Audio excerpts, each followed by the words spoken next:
Autre volet de l'actualité, une mission parlementaire conduite par le député Amat Barkat Al-Zaïd a séjourné dans la région de Sila Gosbeda pour être précis. C'est dans le cadre de l'enquête sur le système éducatif au Tchad. Constat sur le terrain avec Varel Adjé. Plus d'un mois de la relance de la machine éducative sur l'ensemble du territoire national, les élus du peuple entament une tournée à l'est du pays. Dans la région de Sila, une délégation parlementaire à sa tête, le député Ahmad Barka Al-Zaïd, est à Gosbeda, chef-lieu de la région. Elle est venue s'enquérir de la santé du secteur de l'éducation dans cette partie du pays.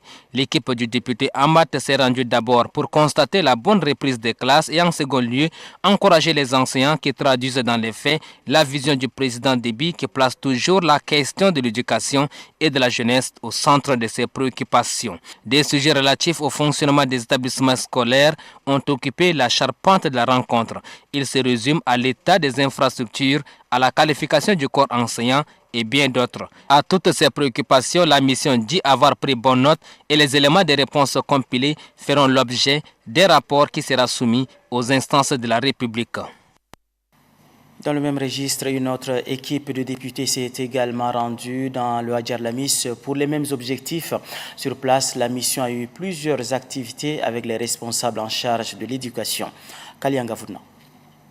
Tout a commencé par un exposé débat des acteurs de l'éducation du département de Dababa. Un exposé à travers lequel ces cadres du système éducatif ont fait un état des lieux du système éducatif de leur département. À en croire ces derniers, il y a beaucoup de manquements. Ces manquements sont entre autres le manque des moyens roulants, des matériels didactiques, les fournitures scolaires, des infrastructures de base, des enseignants qualifiés et le non-paiement à temps des maîtres communautaires. Pour le délégué à l'éducation et à la jeunesse de Hadjar Lamis Mohamed Abba, ces manquements entravent le bon fonctionnement du système éducatif de sa région.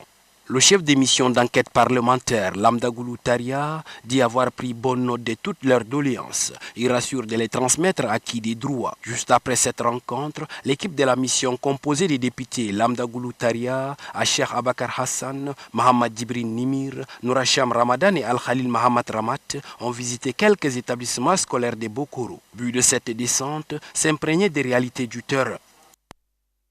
Dans le cadre de suivi de l'intégration des écoles des camps des réfugiés dans le système éducatif tchadien, une mission conjointe du ministère de l'Éducation nationale et le HCR s'est rendue à Amnabak dans le Wadifira. La délégation est allée encourager le lauréat du prix d'honneur au baccalauréat 2017, un élève de l'école du camp des réfugiés. Apolline Gani, reportage. Le gouvernement et ses partenaires à l'éducation conjuguent leurs efforts pour l'intégration des réfugiés dans le système éducatif tchadien. C'est une initiative du ministère de l'Éducation nationale.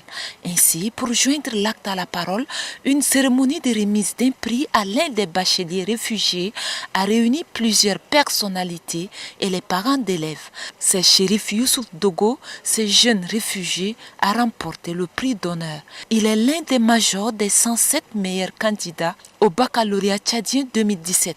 Chérif Youssouf Dogo a obtenu son examen avec une moyenne de 15,78. C'est ce qui lui a valu une mention bien. Une attestation de reconnaissance et un ordinateur portable lui ont été offerts par la conseillère de l'éducation à la primature représentant la première dame Inda Déby Itno. Chérif ne cache pas sa satisfaction. Je remercie à 1000 fois première dame Inda Déby Itno. Elle considère les réfugiés aussi comme tchadiens. Et s'il y a des cadeaux, elle partage les réfugiés et les tchadiens ensemble.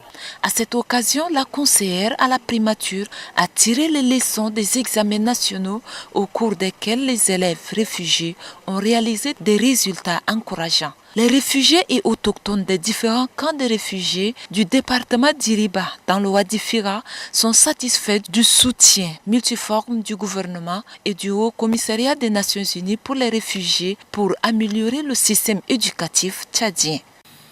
L'exploitation du natron est une activité rentable, mais dans notre pays, elle n'est pas encore organisée pour faire des devises au trésor public. Pour mieux organiser le secteur, le gouverneur s'est rendu sur le site d'exploitation du natron situé à l'entrée de la ville de Faya. Le gouverneur du Borkou, bien sûr. Amat Yaya Bass, reportage. Appelé scientifiquement carbonate de sodium hydraté, Le natron est une ressource vivrière et alimentaire qui peut apporter un plus à l'économie nationale. Dans ce désert à la porte de la ville de Faye-Largeau, une véritable entreprise de natron, mais exploitée d'une manière artisanale. Les ouvriers sur ces sites en tirent pas mal profit, car l'activité est une véritable vache à lait. Les affaires vont bon train, à l'image de ces gros porteurs et d'autres sacs bien remplis. Soucieux du développement de ces secteurs, les autorités régionales y veillent au grain. Cependant, le trafic routier pose un sérieux problème. C'est ce que justifie la présence ici du gouverneur de la région du Borkou, Daoud Hamad Béchir, accompagné du chef des services des mines et géologie, Ahmed Tidjani. Le gouverneur est venu s'enquérir de la réalité du terrain et surtout ces conditions dans lesquelles ces produits sont exploités. Les doléances des exploitants se résument autour du manque d'eau au niveau du site, au mauvais état de la route ou encore du manque d'un local pour les travailleurs. Daoud Hamad Béchir a pris bonne note de ces préoccupations. Il promet aussi de transmettre les doléances des exploitants de ces sites au sommet de l'État.